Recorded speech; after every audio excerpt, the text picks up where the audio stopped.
Good evening, peeps. I'm Ariel Grace, and sitting next to me is Miss Kendra Lockhart. That's what I call her. I call her Kendra. I've always called her Kendra, and you can find her on Facebook as K Lockhart, and you can find her on Instagram as Know Yourself Well. All right, so check her out and follow her there because we're doing the astrology show tonight, and she's going to talk to us about February. Because, February is love month here at a spiritual show. I've been celebrating love month for many, many years. And so hopefully to help you create some loving habits for yourself and for others. So love month just isn't about romance, it's about love. And so we're going to celebrate that. A couple of years ago, I ran a mantra. I think it was either through January or February. And so I've been seeing the love mantra go up on Facebook. Yay!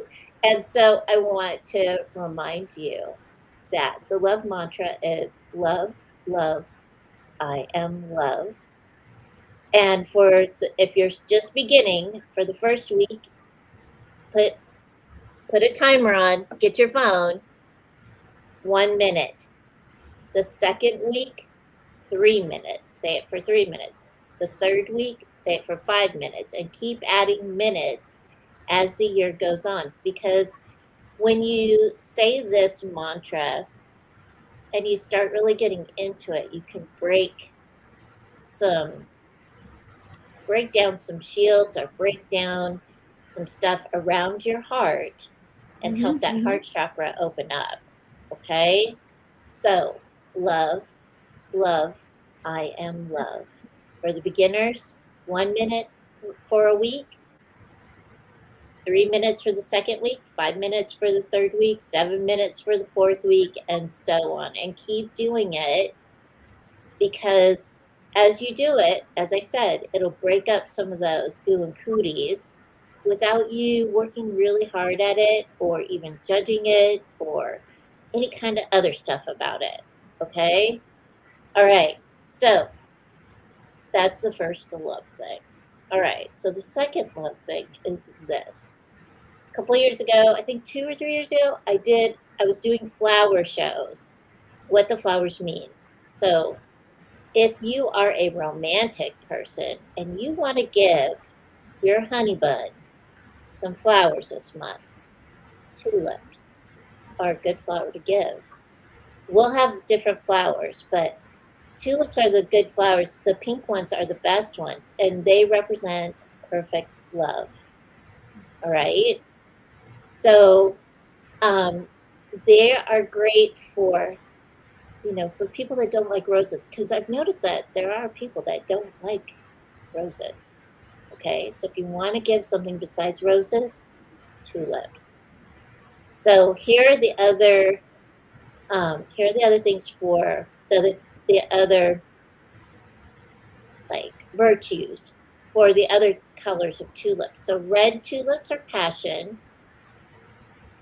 Yellow tulips are hopeless love. Purple tulips are undying devotion, and white tulips are for forgiveness. So if your person isn't crazy about roses, give tulips. And I know there's lots of flower shops that have tulips in pots, so that are growing. You can give them tulips that are growing, and they can put them in their garden. I love tulips. I think tulips are so pretty in the garden.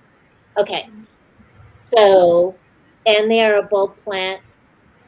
They can live through it. Bulb plants are tough.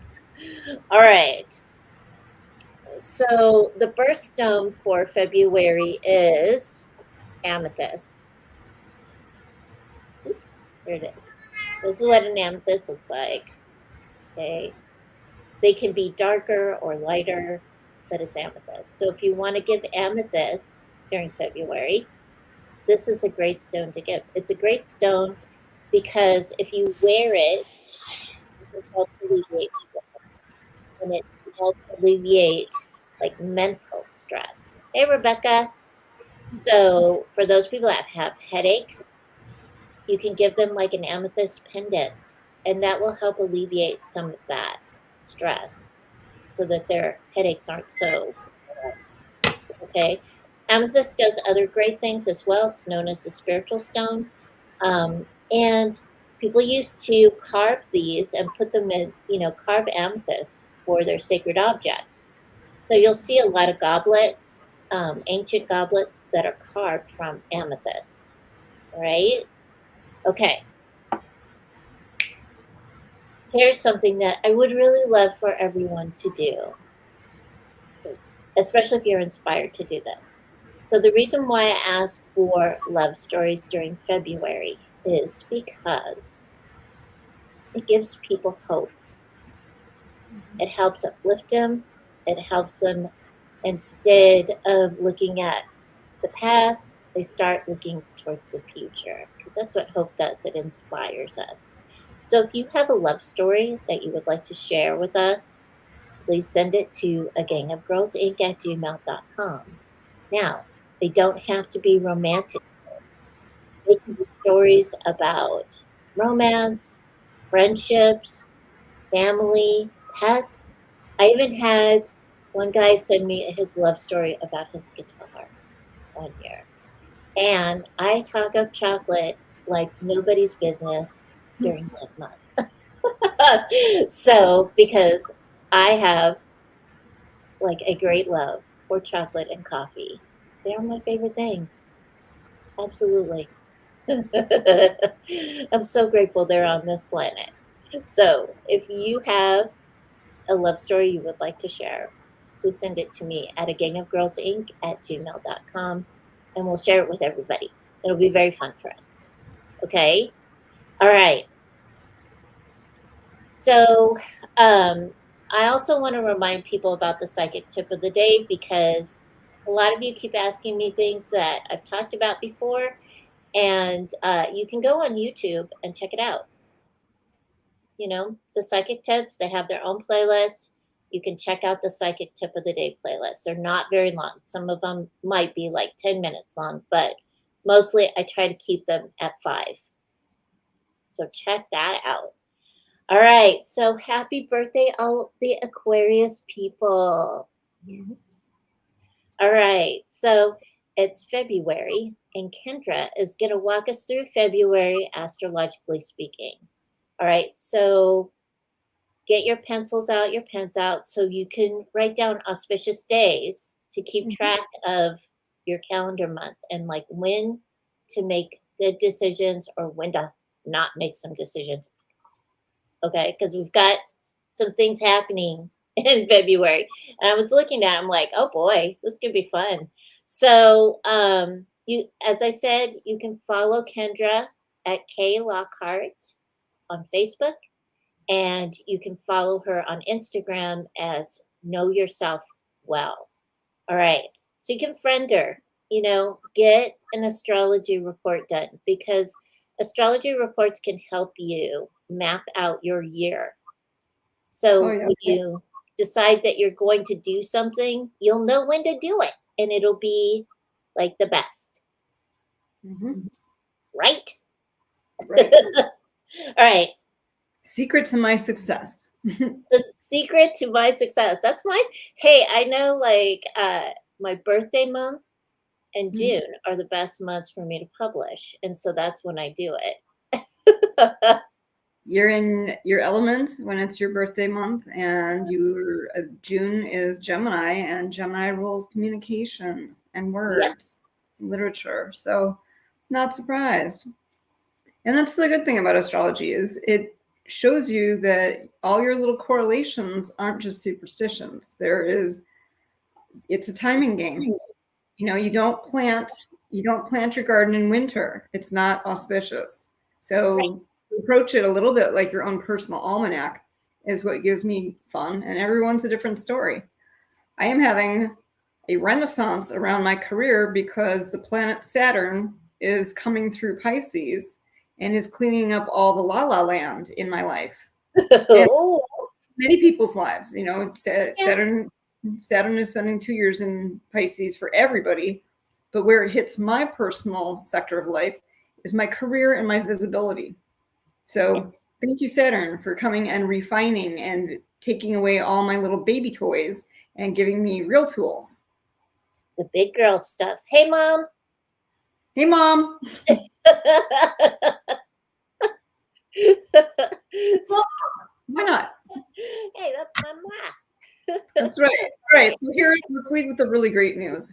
February has 0 retrogrades. It means you get a little vacation from your inner work. So now it's time to go back and have that dynamic with your world and your life and others. Yeah, because when I saw that, I was extremely happy about that. It felt, you're not the only one. It did feel like a long winter of working on myself, giving the homework for myself, time to go within and straighten out my inside job. And so here is the reward of that, is to come up for air literally and take advantage of all of February, because it is nothing but green lights as far as going forward and outward. Yay. So now we know how I normally do this. If you're new to our dynamic and our show, I talk about where the movement is happening, what elements that is going to ask you to use, and then we'll finish it off with the moon pairing, the new and the full moon in this month. Cool. So we're getting right to it. Tomorrow, Mercury moves into Aquarius. Mercury rules your mind. And so how do you listen? How do you learn? And how do you language things? Now, Aquarius is the governance of humanity. Aquarius is filled with humanitarianism, innovation. On the shadow side, it's filled with chaos and unpredictability and revolution. Right. And it was no accident that last time Pluto was in Aquarius, which it is now in, thank God, it's out of Capricorn. It did a great, ouch. Sorry, that's my little, here's my love story. She just bit me. As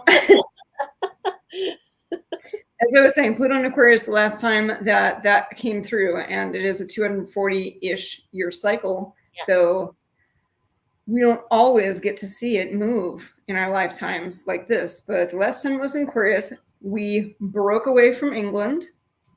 France broke away from its monarchy, and Ireland broke the church and state as one element. So that was a lot of revolution. Yeah.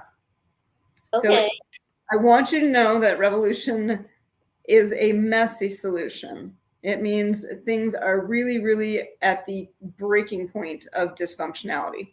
So that is why Aquarius is the one to look for as far as I'm stuck, I don't know what to do. So take advantage of this month, because you can get a lot of miles under your belt in areas of your life. So let's talk about Mercury.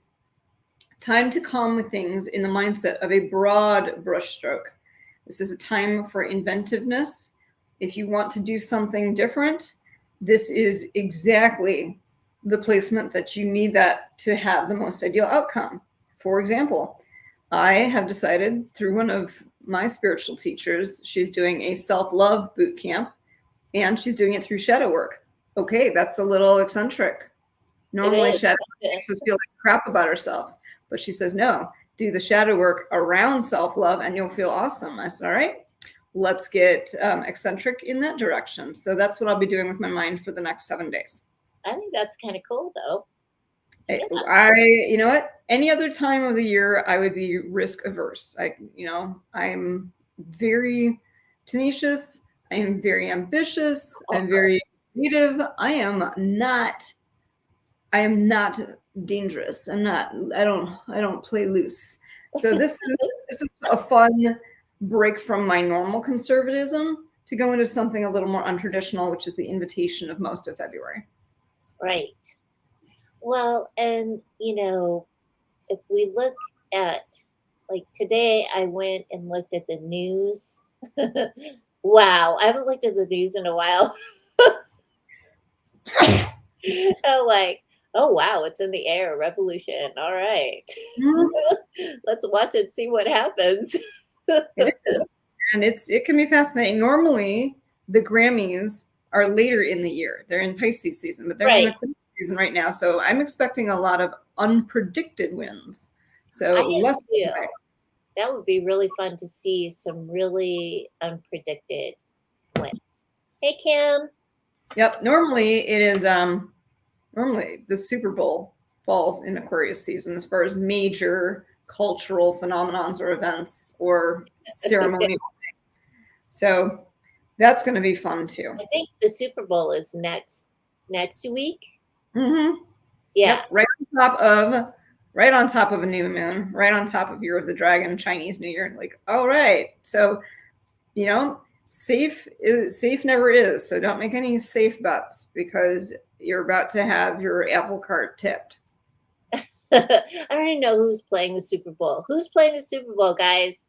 Who knows? I have no idea. The guys know. I think it's San Francisco versus Kansas.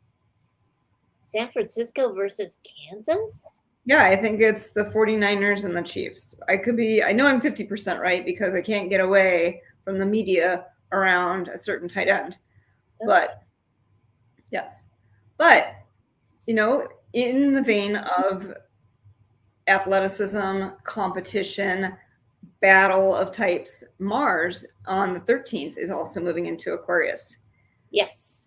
That is going to be fun for all of us because it's time to let your inner maverick drive. Take your action, take your ambition, take your aggression, and where is your rule breaker in a healthy way? Like, don't, drive with your eyes closed, kind of, foolishness, but go do something weird with your drive.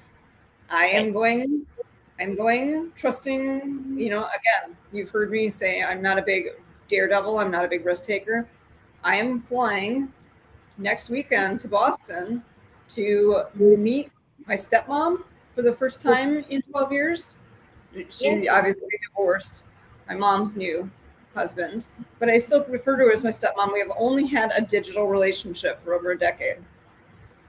That's awesome. Very good. Yep, that's my maverick move. Awesome. Yeah, and think of ways that you just need to mix it up because you're always doing oatmeal for breakfast every day. Is that Capricorn routine and tradition? The reason why Aquarius comes next is so that you progress. You have options instead of just one way of always doing things. Yeah.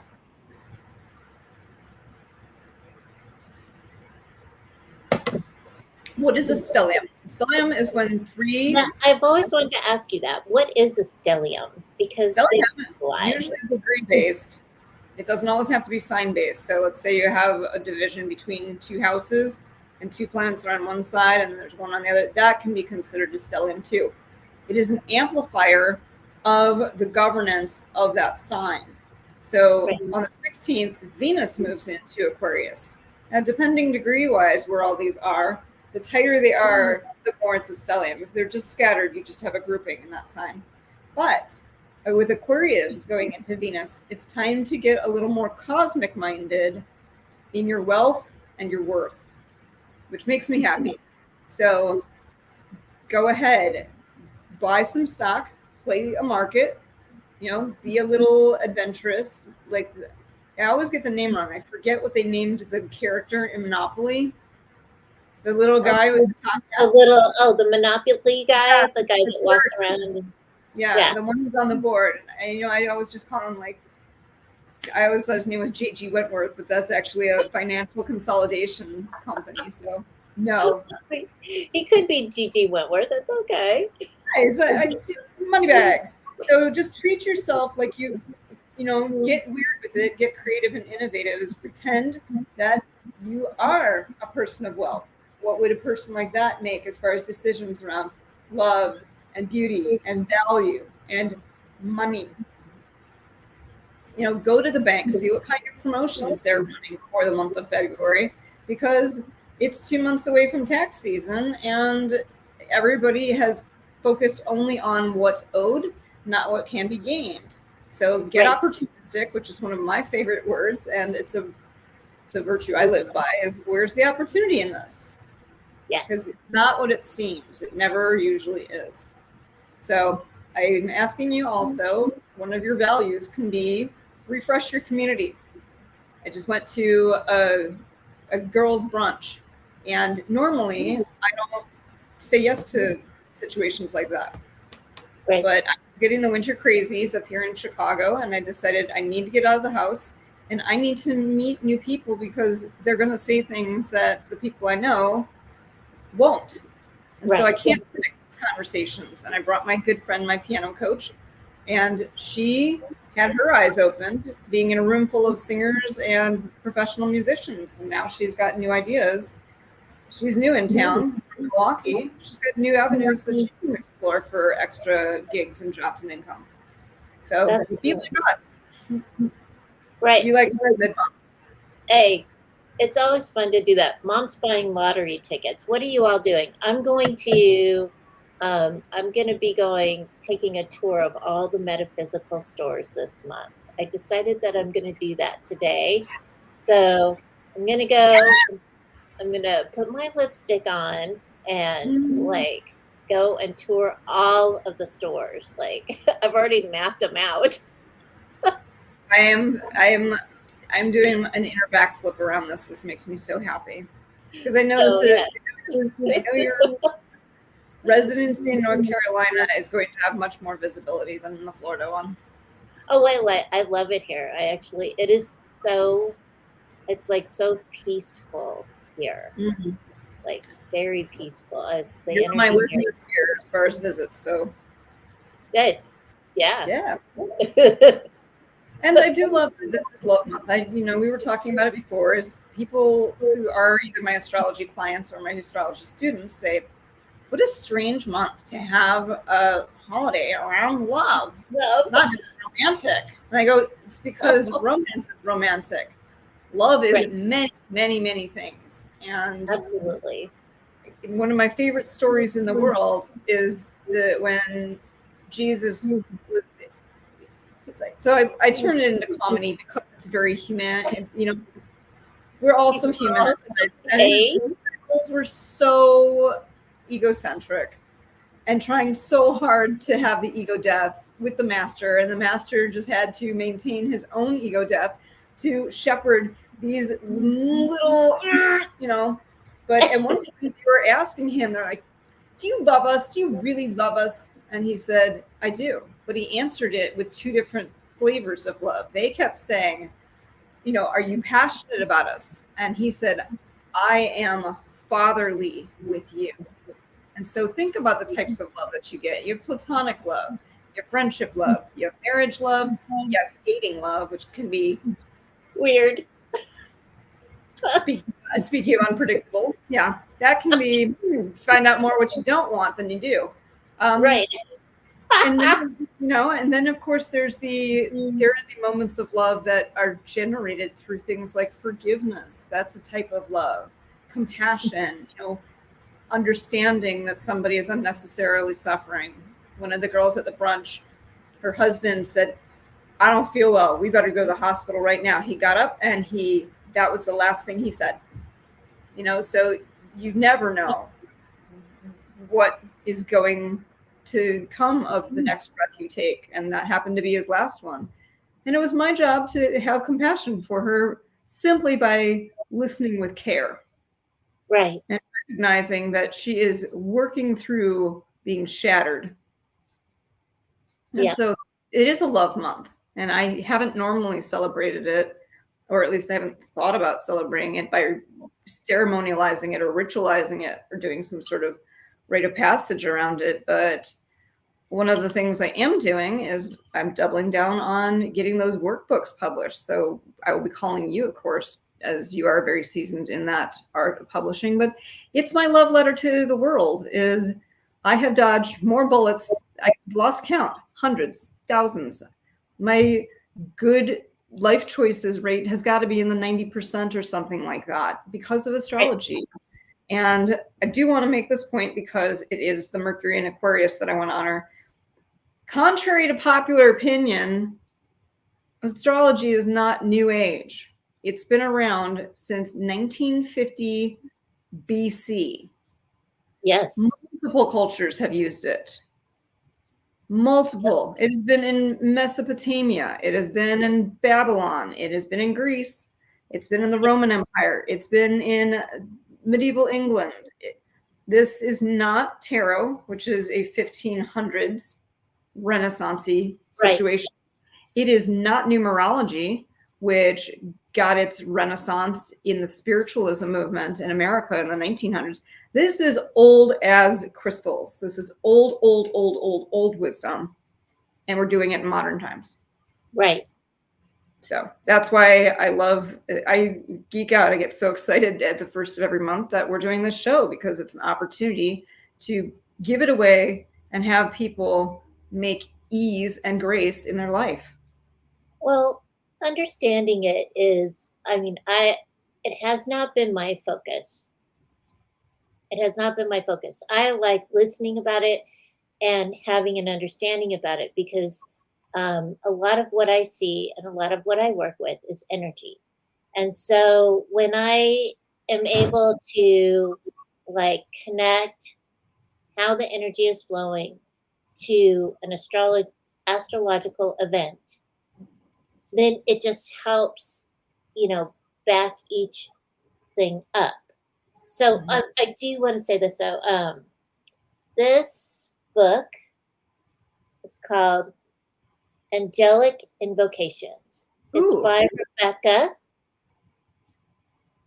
You can get it on Amazon. And that is her love letter to the planet. And it is a beautiful book. So go to Amazon, check it out, because that is an awesome book.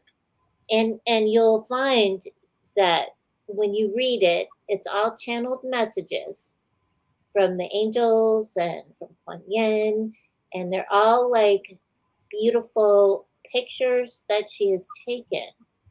So check it out. It's called Angelic Invocations by Rebecca. Rebecca's in chat right now, guys. So I can't put the link down on it, but if you can't find it on Amazon, you can go to my website. I've got it on my website on the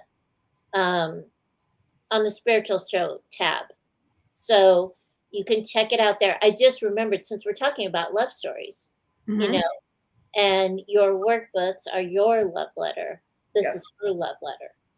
And so, making sure that like we do during this month, that we're really like coming from our hearts. Venus is moving in, Mars is moving in, and those two. Oh my Lordy goodness. There's going to be some crazy passion. And it all happens around February 14th. Isn't that interesting? I thought that was hilarious when I read about it. I'm like, oh goodness, this is gonna be an interesting Valentine's Day. Hey y'all, it's also Ash Wednesday, so it's another love story for everyone who has devotion love to their right. Yeah. So if you don't get that engagement ring, if you don't get the proposal, if you like want to do a certain thing, open your mouth and let it fall out, please, during this time. Broad brushstrokes. Your love. That's right. I might have to listen to a lot of Bee Gees songs, because those boys were the masters of love music. They were. The Bee Gees were. Oh my God. I don't know if they actually had love lives like that, or they were just conduits for it. But that brings me to the next and final two transitions. Okay. On February 18th, we're having the sun move into Pisces. So for the season, the next 4 weeks, starting on the 18th, we've got the path of flow. And this is one thing that Oriole is great at, is she knows how to find the flow and go gently downstream with it. Some of us are landing, some of us are landing on our head or our ass trying to find the flow, or trying to surrender to the flow. It is shadowboxing 101. So I want you to know that even if you're terrible at being in the flow is going to be a kinder, gentler type and more inclusive. So even if it's like bowling, you know how they put the little guards in the bumpers so your ball can't fall Can't fly over to the other row. Yeah, just putting up some bumpers in your gutters so that when you go and throw that ball, it's more in flow, even if it's not your best ability. You're being helped and corrected these next 4 weeks. You're going to find that it is a soulful time. Please take the high notes. Find your adaptation. Find your forgiveness, even of yourself, like get away from that condemnation zone. That is pure ego. Have a little ego death. That's what Pisces season is great about. Right. The warning is look out for your escapism tendencies and your endurism tendencies. Pisces, on the downside, on the dark side, rules two types. They rule victims and they rule martyrs. So if you're trying really hard to pull that stoic suffering and endure, don't. There's no Olympic award for that. And if you're trying really hard that everything happens to you and now you've just got to get away, whether it's, putting yourself in unavailable situations or embracing substances that would alter your mind or your emotions, walk away. This is a time for you to truly transform it and to shapeshift your identity from either escaping or enduring. And it's so funny because as a jeweler, like I see all these people coming together in Aquarius and love time, and then I see them letting go of unhealthy relationships right before springtime. And it's that Aquarius Pisces 1-2.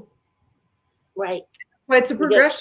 It wakes you up. Right. You're constantly waking up. It's the hero's journey. And then when you get to the point of, I have mastered it. Great. Now go be a beginner again and repeat and repeat and repeat. And it's an upward spiral of getting more and more and more awakened. And that's what your life is. And on the 23rd, we have Mercury moving into Pisces. What does the mind do now? It is the space, Mercury in Pisces, the poets and the prophets. Your brain will become highly imaginative and highly creative. This is a time to go and find the storyline in your life. And Mercury moves fast, so you don't get a lot of opportunity. It's very short.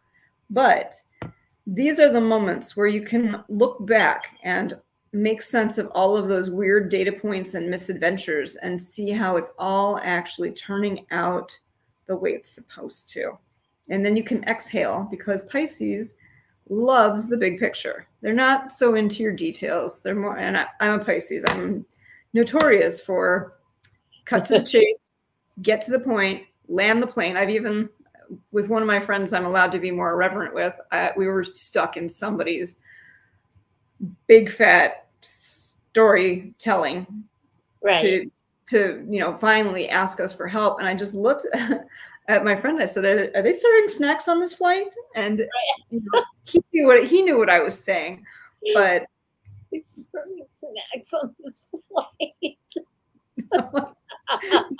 This is rough. Like it's 20 minutes of all the things that happened since you were 7, and what you really need to do is say, hey, I'm in a bind. Are you available to help me? Right.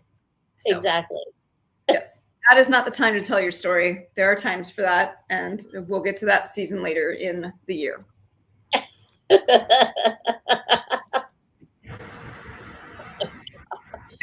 You know me. I'll do anything if I can laugh. Well, okay. So Mercury is going in Pisces on the 18th. No. Sun goes in Pisces, and then Mercury on the 23rd. On the 23rd. Okay. I'm writing it down.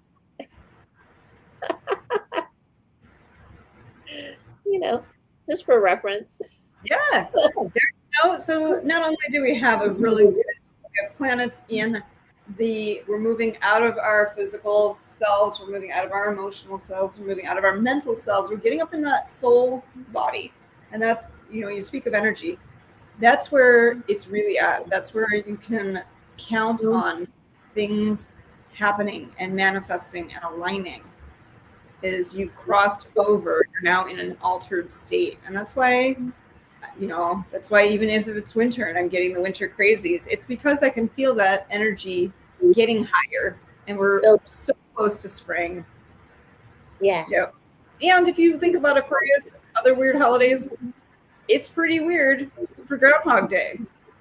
That's pretty unorthodox and pretty eccentric, because we're gonna play the game that a rodent is going to decide how cold it's going to be. All right. Right. All right. I see you with your, mild superstition and your primitive ways and correlations, but it's perfect that it's an Aquarius season. That would make no sense if it were anywhere else. Right. Yes. Yep. Okay, so when is the full moon?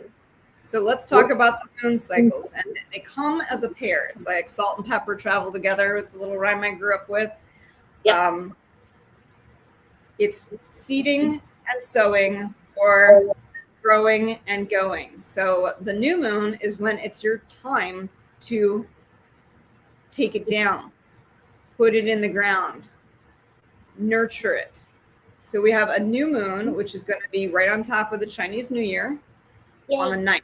And it's in Aquarius.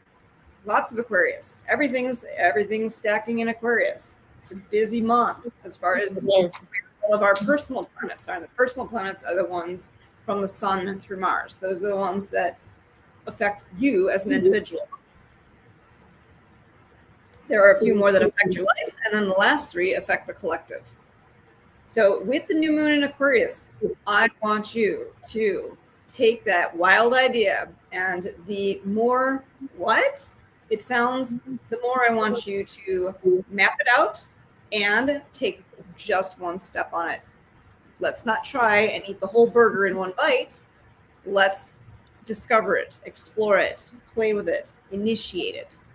And so that is why I'm hoping that I get to go and make a meditation deck of cards on my old life on crystals and gems with astrological sprinkled on top. That'd be good. Yeah.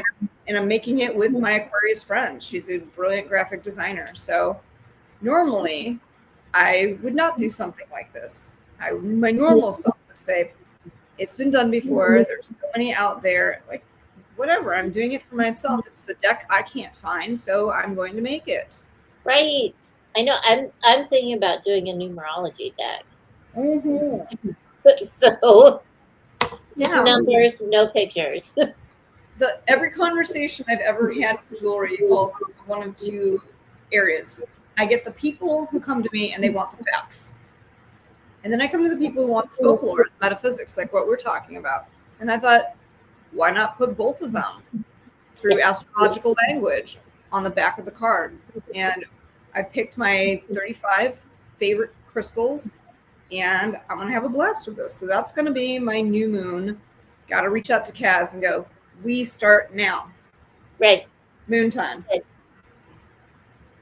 Now the full moon at the end of the month in Pisces season is falling on the 24th. It's the full moon in Virgo. Virgo gets a bad rap. And it shouldn't, because it's a harvesting season. But it can be a challenging path, and it can be a challenging ascendant. And I will give you a very recognizable example. Madonna has a Virgo ascendant. She calls herself, she goes, I'm just a control freak. I am addicted to every detail being perfect and right and proper and correct. What I want you to do on the full moon is take 10% of your nitpicky, perfectionistic, critic inside you and send it off to the spa. Let it get a little makeover. That sounds good. It does. Virgo can get Virgo can drown in the details and not see the big picture. And one of my favorite examples, and you know, when you're trying to have a battle, somebody's got to lose. That's the point. Is my close friend, I'm not going to name names because I don't want people knowing our secret weapons, but I was hired as an astrologer to do a profile on the opponent. And I said, she has 6 planets in Virgo. This is somebody who is going to get so lost in the weeds of trying to get it right. They're going to stumble when they testify. They're not going to see the big picture. There is a vanity inside her of wanting to be a know-it-all. And she just can't add it up. She can't see the whole. Yeah, because of all the. She's standing too close to the painting to see what it's about. She can tell you exactly what color blue they used, but she can't zoom out. And as a result, let's just say there were plenty of the, I can't remember the word because my brain is not there. My brain's not in my past chapter working for a lawyer. But all of the points that they make, over half of them were dismissed or ruled in his favor and not hers. That's great. Mm-hmm. But, you know, there are people, and we do need to break that habit because oftentimes I do that as well. I will start on a project and be very picky, persnickety, and everything. And then when I step back to look at it, I'm like, oh, yeah, that doesn't make sense. And you know, the reason why Virgo and Pisces get paired together is their shadow sides have a lot more in common. They're 2 sides of the same coin. The shadow of Pisces that we talked about is that they can be victims or martyrs. Like, you know, I have to die for this cause, or this cause is making me die. No. And Virgo, you know, they're trying to zoom out so far that they don't even see it. And Virgo just keeps getting closer and closer and closer and doubling down and being like, I'm going to split this atom. No, those are two paths leading you right into the valley. They're very, very similar, whether you're zooming out or zooming in. Yeah. It's not why Madonna had the career that she had. She has so many beautiful planets in the 12th house. Her career was designed to spiritually manifest, and she's done an incredible job at it. She has. You know, making sure that, you know, turning all the cups so all the handles face right is not how you succeed. It's just how you build that little inner monster of critique. A dash of it goes a long way. Right. Balance it out, baby. Balance it out. Yes. So there you go. There is the astrology report for February. I'm looking forward to hearing how people are going to optimize all these wonderful placements and opportunities and prompts. And you know where to find me if you need either a natal chart on how you're built versus how you got programmed. We all have skills we learned in this life, but we all have deeper ways of being that were there beforehand. And right. I've used astrology to upgrade my career several times and get away from, I was talking to a 16-year-old. He's a brilliant computer coder. And everyone's saying, you're a fool if you don't go into coding. And I told him, I said, I was a math prodigy. Just because you're great at it, that's a talent, not a passion. What are you passionate about? He goes, I want to be a pilot. I said, then get your butt to something that even on a bad day, you still love the idea of it. I'm glad I didn't become an accountant because all that numbers crunching, I would have been bored out of my mind, deeply unsatisfied, and trying to justify, but you're good at it, And that doesn't, no. So that's why astrology has come in handy for me, is to find out what my truest purpose is versus all of how I can make a life out of leftovers of a bunch of really strong skills. You can also get a report on what we're doing right now. You can get one on your transits. You can see what's crossing over my life right now, Now is it time for health? Is it time for wealth? Is it time for love? Is it time for purpose? Those are fun too. It is. And so if you want to learn about you and you want to learn about what you can do for yourself and when is always good. Timing is really great, especially if you're working on, like, for example, when I publish books, I always publish November and June because those seem to be my two. They're my best months. My birthday month, and then June is, like I said, communication and literature and publishing. And so finding out just simple things like that can make your life a lot easier so that you know when to do things. So you're not burning the candle at both ends. Because burning the candle at both ends is not fun. I've done it. Nope. I've been there. I've done that. I've decided not to do it again. So, all right. So, y'all, that's the end of the show. If you have any questions for Kendra, put them in the comments, okay? And she'll answer them. I'll let her know that there's questions for her there. And you can follow her again on Instagram at Know Yourself Well, and you can friend her, K Lockhart, on Facebook. All right. So next week we're not having a spiritual show because it's the Super Bowl.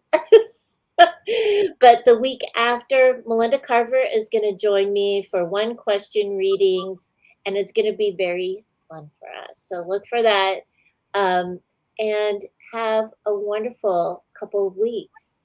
And remember, keep your heart open and align with the energy of love. We'll see you next time. Bye.